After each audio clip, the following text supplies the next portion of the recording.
Stuart's the CEO of Endace, a world leader in high-speed network recording and analytics hosting technology. And his bio is quite a mouthful to read. We'll learn a lot more about it today. I'm just hearing this morning. Stuart's just come back from London, so incredibly back this, the gates opening again, and you're able to go about your business. 50 staff, but spread around all over the world, and 30 of them, was it? They're just basically here in Hamilton. 35 here in Hamilton. Yeah. Do you need me to talk about this? A full recording? No, we're good. Cool. Yep. Yeah, 35 here in Hamilton, 50 in New Zealand, about 90 worldwide. So we're spread out. Staff in the US, staff in India, staff in the UK and Melbourne. So kind of very spread out. So take us back, tell us a little bit about yourself. How did you get into this sphere of technology? I did an engineering course at university and started work at Philips Radio in Melbourne, and just doing two-way radio systems. So you Kiwi? No, I'm sorry. I have to declare I'm Australian. I should have put that. I wish we'd known in advance. Oh. Yeah. Let's wait for everyone to empty their coffee cups before I said that. So, but I've been in Hamilton since late '85, late 2005. So, what's that? It's 17 years now. Yeah. That's a long time. Yeah. Okay. So you were in Melbourne. You did tertiary study over there? In Melbourne, did tertiary study, moved to Philips, and then moved to London for 2 years to work for GEC Research, doing chip design for satellites and stuff. And then moved back to Melbourne. Then I worked for Hewlett Packard, and then went to manage an acquisition in Massachusetts for a couple of years. And then on the way back, discovered this little company in Hamilton, and thought, oh, that's kind of curious little company doing some interesting stuff. And that company Endace has come out of Waikato University. So I joined 17 years ago, and being part of moving that company from building components to building complete systems for customers. So, tell me about what you saw 17 years ago.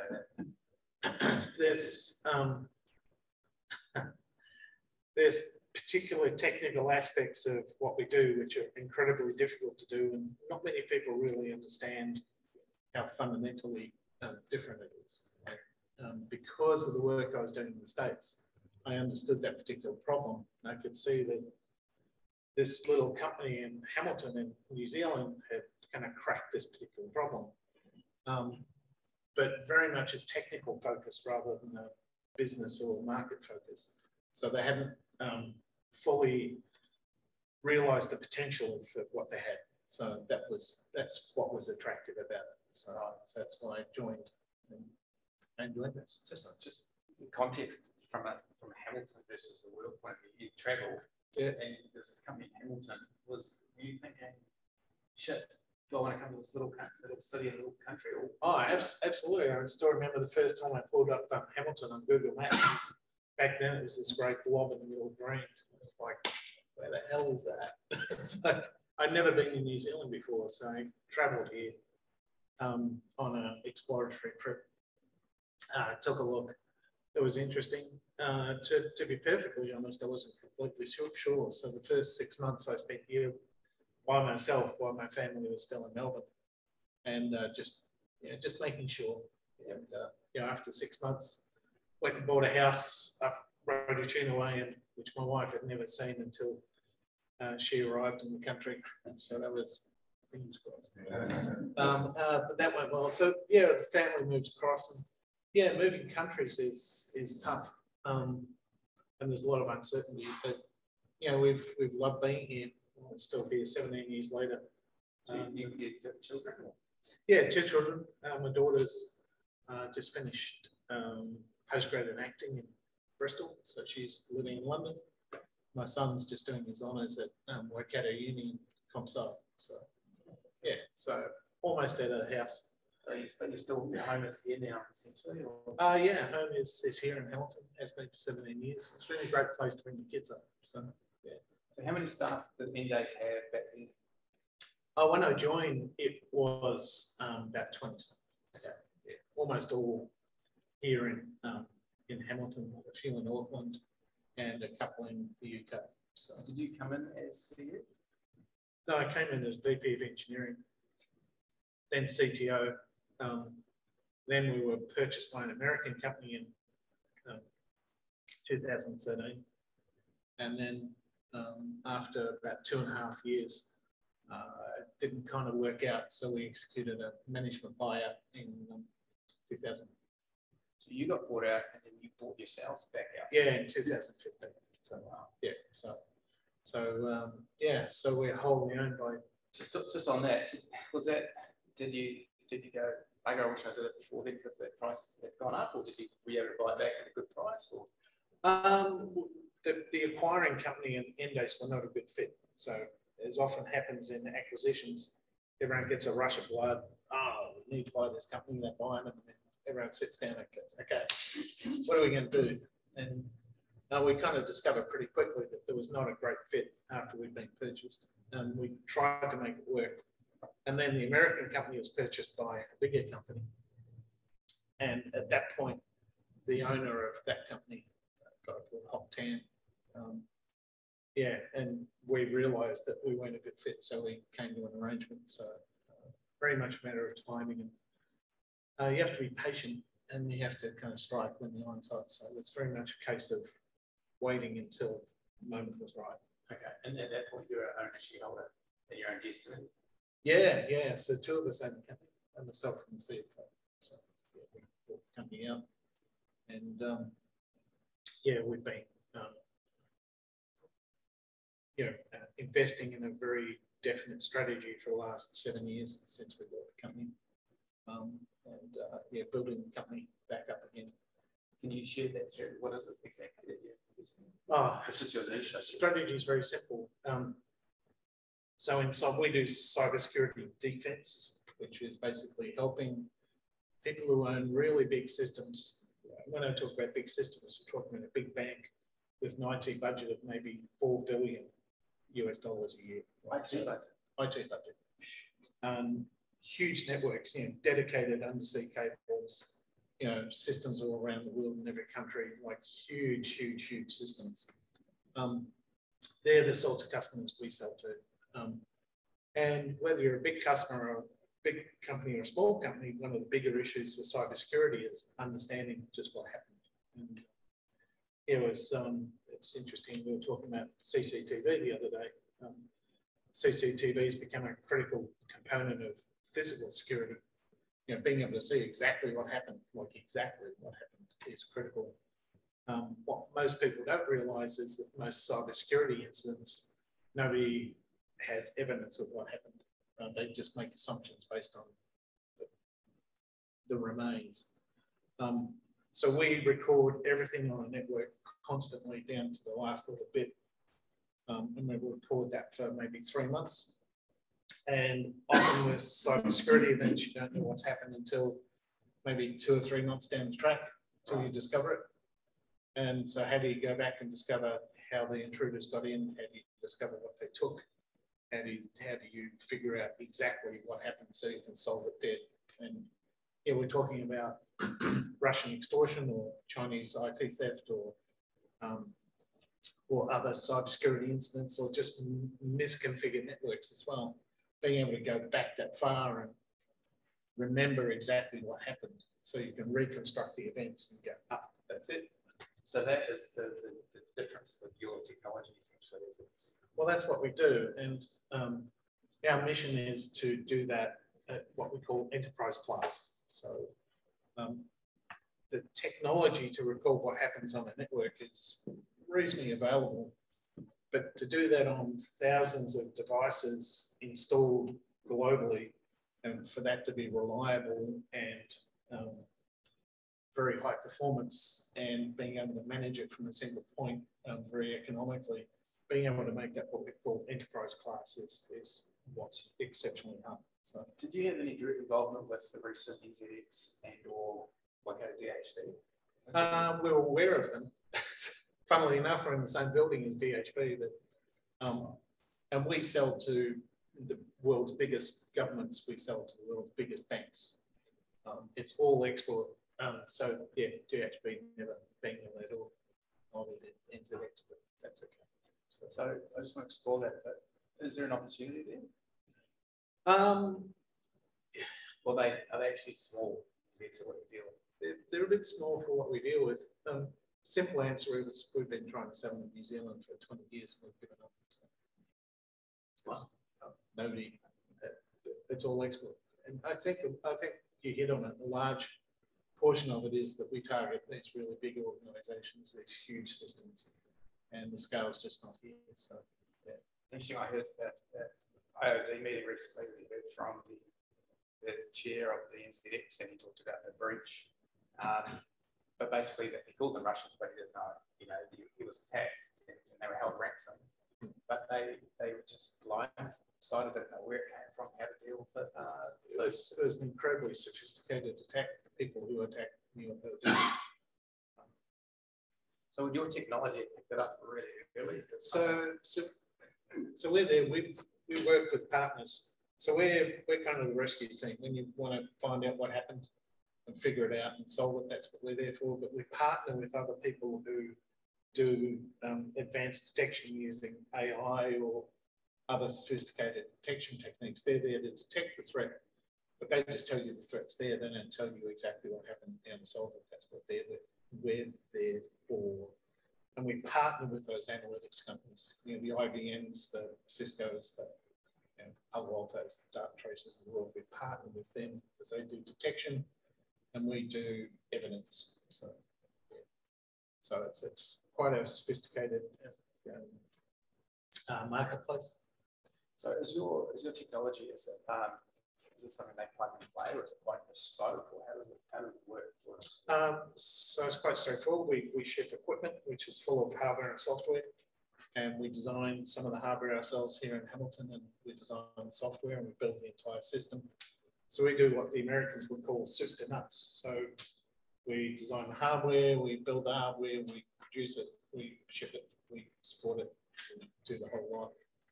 So we've got some very sophisticated hardware and software designers here in Hamilton. Best in New Zealand, world class.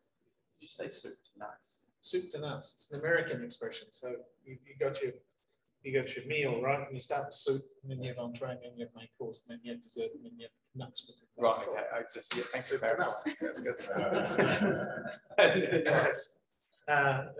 As you can see, I'm wearing a Boston t-shirt. I used to live in Massachusetts.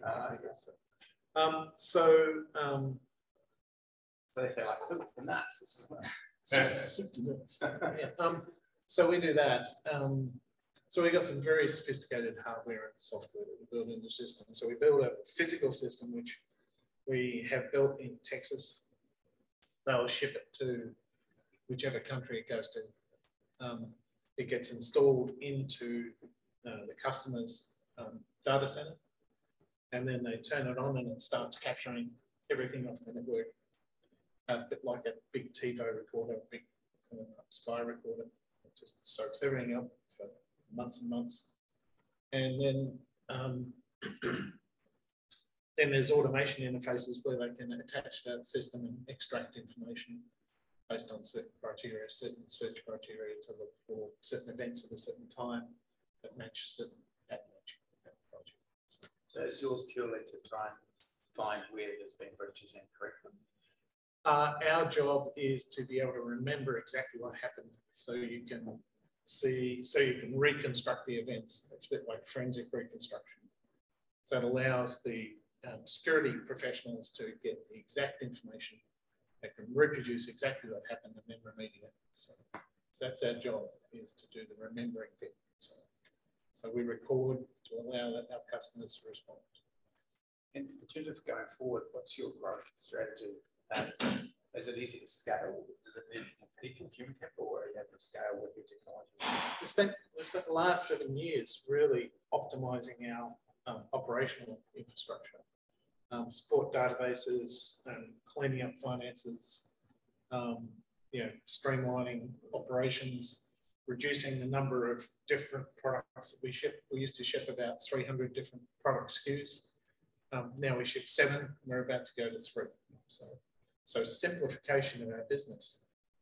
has been a lot of what we've been doing for the last 7 years, as well as simplifying the product and increasing reliability of the product. So we've been working on all the things that stop you from scaling. So things that stop you from scaling are human processes every time you sell something, and human processes every time you have to support something. Very complicated financials, anything that's complicated stops you from scaling. So actually in quite a good position to be able to, we could triple our revenue without having to add too many people. So we spend a lot of time streamlining the business so that growth doesn't require huge investment in people. And is there much competition in your specific niche, or are you guys quite? There's a lot of competition with our particular type of technologies. A lot of companies that kind of do what we do, but no one's ever done it to what we call enterprise class. So these huge systems, they're very reliable and very high performance. Nobody's ever done that. It's like a lot of people have dabbled in it. And as a result, when customers go to build a big system, it's never been possible. So a big push for us is not just to simplify the company, but to simplify the product, increase the reliability.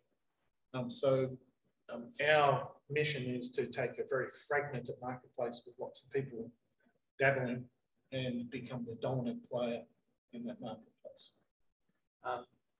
Just in terms of like a naive question for me, Gallagher's area, I know they've got elements of it. Do they touch on what you do? Or no, we spent a lot of time talking to Carl and the crew out at Gallagher, and yeah, really nice bunch of people. Different. It's perimeter security. It's largely more physical. More physical, access control, perimeter security.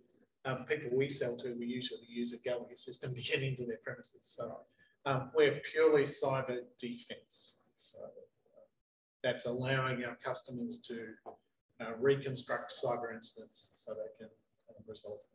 Okay. And just another question for me, I'd like to hand over the floor. Just from a Hamilton perspective, is there great potential here? Is there talent shortage in New Zealand at the moment? What's your future look like for Hamilton? How can we support you as a community, as a chamber? I think we could advertise Hamilton better. Hamilton's a bit of a gem in terms of when you first come to Hamilton, it's not immediately obvious all the benefits of Hamilton. We could advertise all the benefits of Hamilton a lot better. We have a great velodrome down the road.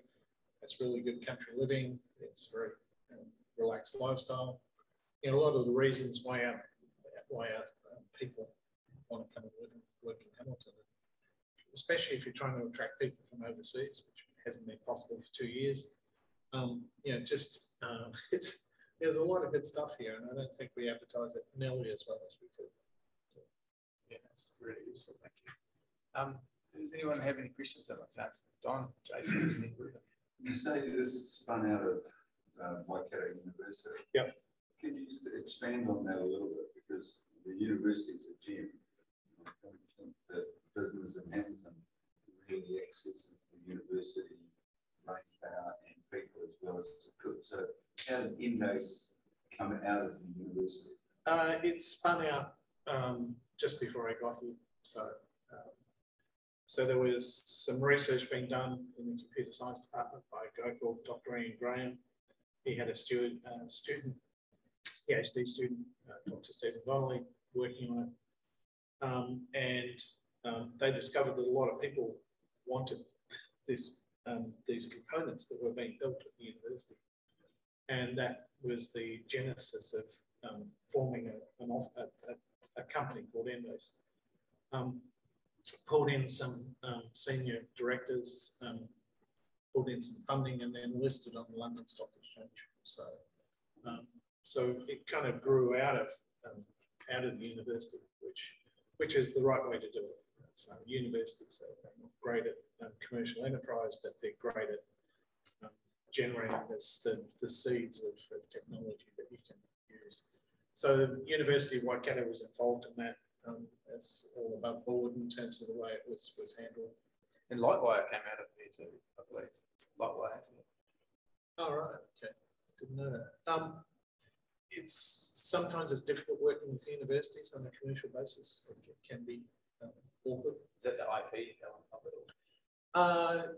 The IP element, but universities and businesses don't quite work the same way. So kind of forming those bridges takes a lot of energy. So, for example, we were involved in trying to set up the postgraduate cybersecurity courses at Waikato and Auckland Uni, and we work in months and years, and the universities have to plan much further in advance for curriculum. So that mismatch in the pace at which the organisations work can be difficult.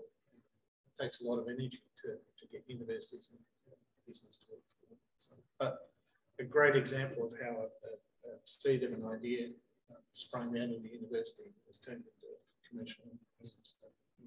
It's awesome that you're still here in the backyard of the unit as well. Yeah, it's kind of like the home of the company. So all of the engineering are based in here, except for 3 staff we have in India. So it's yeah, and we still have ties there. We still communicate with a lot of the lecturers and professors at the university. So we still have those ties.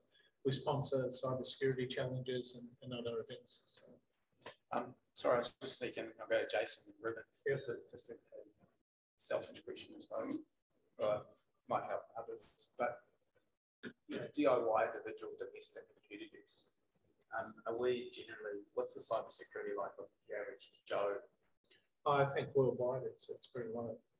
There's no different here, I think. What would be your sort of your first go-to in terms of some basic protections that a family or a home should have? I have to say I'm not an expert in cybersecurity, but keeping your operating system up to date, making sure you install security protection, that 2 absolute basics. But a lot of people don't keep their systems up to date, and they don't use security software. But security software is a great investment, and just keeping your system up to date, just those 2 things make a huge difference. A lot of people just let it languish. So does Apple need it? Yeah, and Apple has lots of updates, so does Windows, and there's security tools for both operating systems. Everybody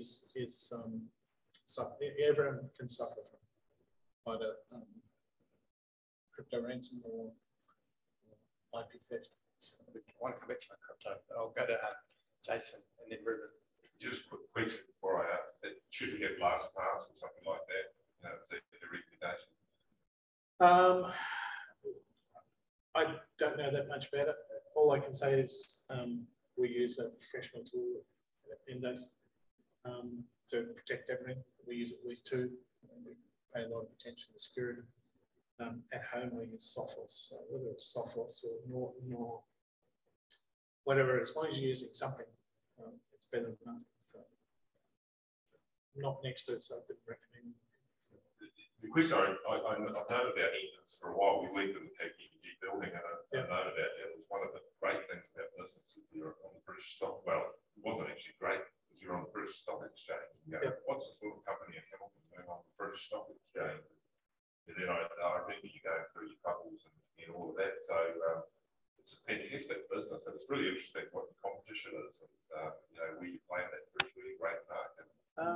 Well, yeah, the London Stock Exchange was interesting. There's when you bring capital on board through a listing, it's great to get all that cash in. It doesn't come for free. There's a lot of you have to report every 2 years, every 6 months rather.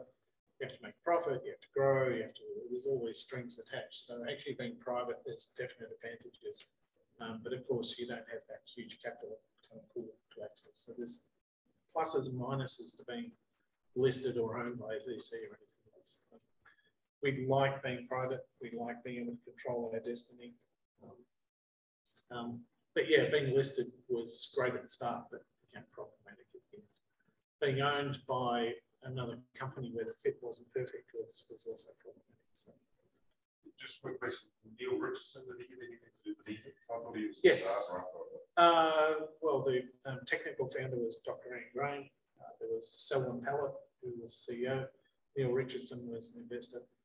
So the 3 of them formed the core of the board. very start, back in 2005.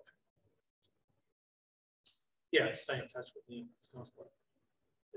Stay in touch with all of them, actually. So.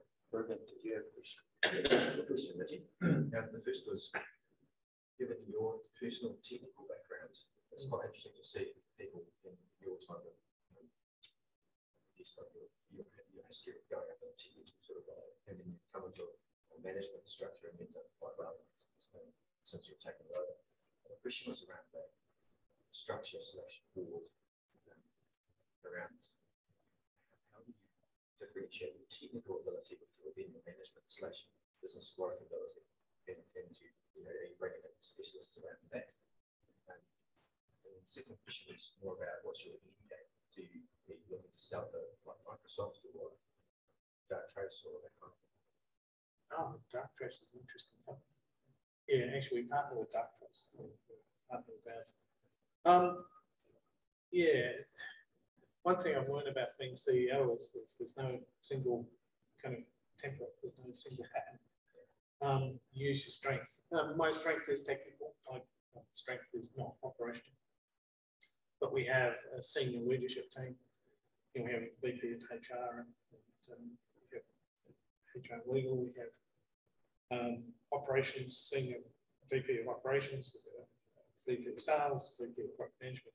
It's a very strong senior leadership team, which we lean on a huge amount. In terms of the capital structure, for the last 7 years, it's been really beneficial to have a collapsed capital board and operational structure. We can make quite structural decisions in minutes if we have to. And once you start to separate that, it becomes much slower.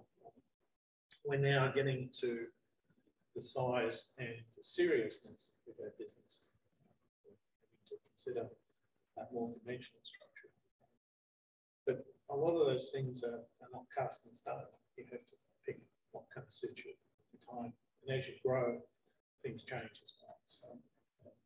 So all kind of things that we think about a lot. At the moment, the world's gone nuts.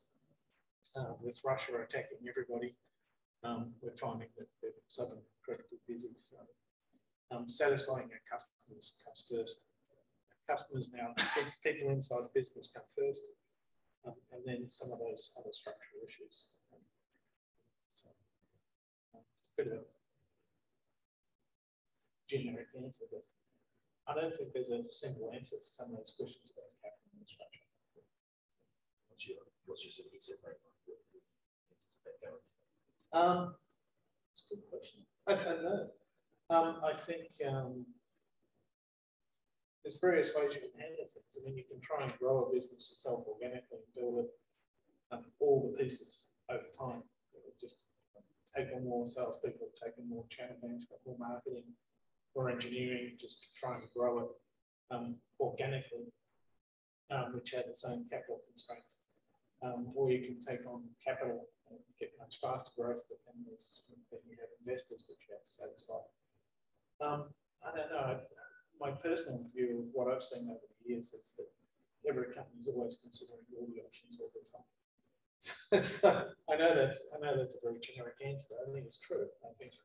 I think it does depend on the state of the business and what suits. The most important thing in any capital or M&A discussion is it has to be based on what works. And a lot of it is. Yes, I guess in answer to your question a little bit, you're obviously not thinking about exit because you're enjoying what you're doing, where you're at. Most days I enjoy it. Some days are challenging. The last 2 years has been quite challenging, I have to say. We've got some very established customers which have kept us going. But it's been a challenging year, 2 years for everybody, actually. It's been, because we're in cybersecurity, it's very much a trust-based business, and person-to-person contact's an important part of that. But our existing customers, we have some government and UK government is a big customer of ours. We have some big, very big US banks who are customers, and they've carried us through. Now the world's opening up, there's a big updraft of opportunity coming through. But it's been hard. It's been a hard couple of years for absolutely everybody. and we operated very tightly to just keep things on the straight and narrow.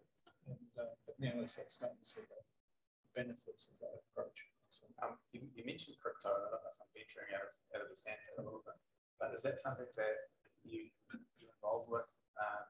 Certainly. Cryptocurrency or crypto at ransomware? Well, tell me about both. Well, crypto ransomware is where somebody comes in, typically Russians, and they'll just encrypt all of your databases, and you can't do anything until you pay the ransom. And the ransom is usually paid in cryptocurrency. And cryptocurrency is kind of like all the rage. Personally, it's a big issue I have with cryptocurrency from a kind of macroeconomics point of view is that it's not underwritten by any government. You know, if that price of the cryptocurrency falls to zero, there's no one there to catch it. So that's part of the appeal, I guess, isn't it? Well, that's part of the appeal of people like cryptocurrency is there's less oversight into transactions of cryptocurrency. The customers that we deal with, big banks, big governments, they like huge amounts of transparency and very clean businesses. So we spend a lot of time just operating a very clean business, a very transparent business. And cryptocurrency doesn't fit for us. But if you would like to invest in cryptocurrency, that's entirely up to you. What are your biggest kind of limitations to growth, or biggest hurdles for growth in the next few years for your business? Capital. Can you expand on those? So the great thing about being private is that we can make decisions very quickly. It's difficult because you always have to manage your own capital reserves. There's no external capital reserve. And we're fortunate that we have capital reserves inside the company. But if you wanted to grow really quickly, then you need large capital reserves. So one, access to really good people, and not just access to good people, but the ability, how quickly you can bring them into a business and get them productive and adopt the culture of the business is an important aspect as well. I've seen companies grow too fast and just lose the plot. So you have to worry. But right now, access to good people, the markets are really tight. We talked about that before. The markets are incredibly tight, and I think largely due to the lack of mobility for well-educated but movable staff. So things are very, very tight. In every market, US, UK, New Zealand, Australia, every market is pretty difficult. It's fascinating to see. From my time at Gallia selling physical security, there was a real undercurrent of the she'll be right attitude in New Zealand. Do you feel like that was much of a reason why you haven't been able to be successful here? It's just that feeling of she'll be right and we'll deal with it when it happens. It is true that other countries or industries in other countries have a more disciplined approach to getting things done. Completely. I think New Zealand is fantastic at innovation. Number of fencing wire mentality is really valuable. In other countries where companies are at a huge scale, they've kind of lost the innovation bit because large amounts of innovation and running at scale don't necessarily always fit together. So I think innovation is definitely a strength. Where we struggle here is the discipline to structure a company really well in order for it to grow.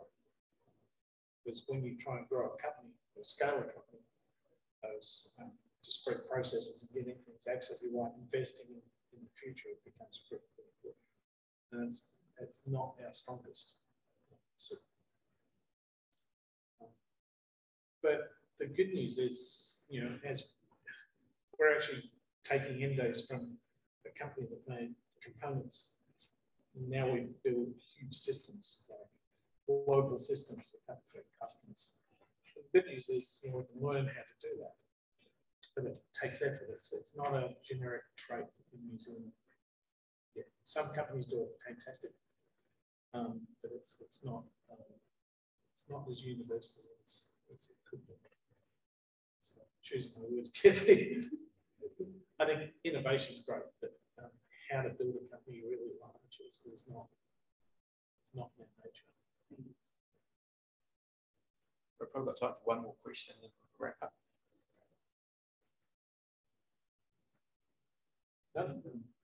You've got a lot of people spread around the world. Yep. How do you build your culture? How do you build that? Well, we've been in business for 20 years. And most of those people overseas I've known personally for some of them for 15 years, some of them for 10, some of them for 5. Really close personal relationships are critical to running a business. And that's why I think being at home, having flexibility to work from home has been great. But I think long term, keeping that face-to-face engagement, keeping those personal relationships kind of alive is critical, absolutely critical to a healthy business. And that's what's let us run remote territories without having to travel there to see what's actually happening. A high degree of trust in our business. And that comes from those close relationships. So relationships are crucial. The tools like Zoom and everything else are great, that they allow us to stretch further, but without that underpinning of relationship, that's not going to work. Very simple. Stuart, today's been really enlightening. I didn't know anything really about Endace until today, catching up really via, but it's just the same truism of us as these white-collar businesses that's under the radar locally, but they're punching well above their weight. Yeah, we keep all contact. Yeah, so thanks so much for sharing, and it's really exciting, and I hope to continue to see you guys progress, and I'm keen to stay in touch. And on behalf of the Chamber, I think Don might say a few words. Thank you. Well, certainly, thank you very much, everyone, for turning out on a cold, an autumn morning. But Stuart, thank you very much. We've heard about Endace just in passing, but didn't know the detail, and really appreciate finding out about it. And we wish that a whole bunch of other companies were telling a similar story, and I think your story needs to be told so that it inspires others to get out there and do it. Yeah. Well, thank you. Thanks for giving me the opportunity to come talk. It's I think it's really important to be kind of connected with the local business culture and the local community, and that's great to have the opportunity. I think the IT sector here is one that's under the radar a little itself, so it's great, and a little bit of a gift from the Chamber to you. I'm not going to get up. My wife made me walk up. Is it Kakapuku? Yes. The mountain? Yes. She made me walk up there, and somehow I can barely walk. So, yeah, thank you. And thank you very much. Thank you very much. Thanks for look forward to seeing you more of you. Thanks for coming up to listen. Getting up at 5:30 is quite a struggle, actually. I agree. I'm not a point person either. No. Yeah, thanks everyone. And next month we've got Chris Robelin from TGH here, which will be really exciting. He's going to share some of the projects they've got in the pipeline. Obviously, the commercial arm of the tribe. So yeah, really cool to see. And then we've got another one we're working on for June, April, May, June. Yeah, that we just got to confirm that it could be quite exciting as well. So stay tuned. Nice chocolate. That's going to go down well. Thank you very much, everybody.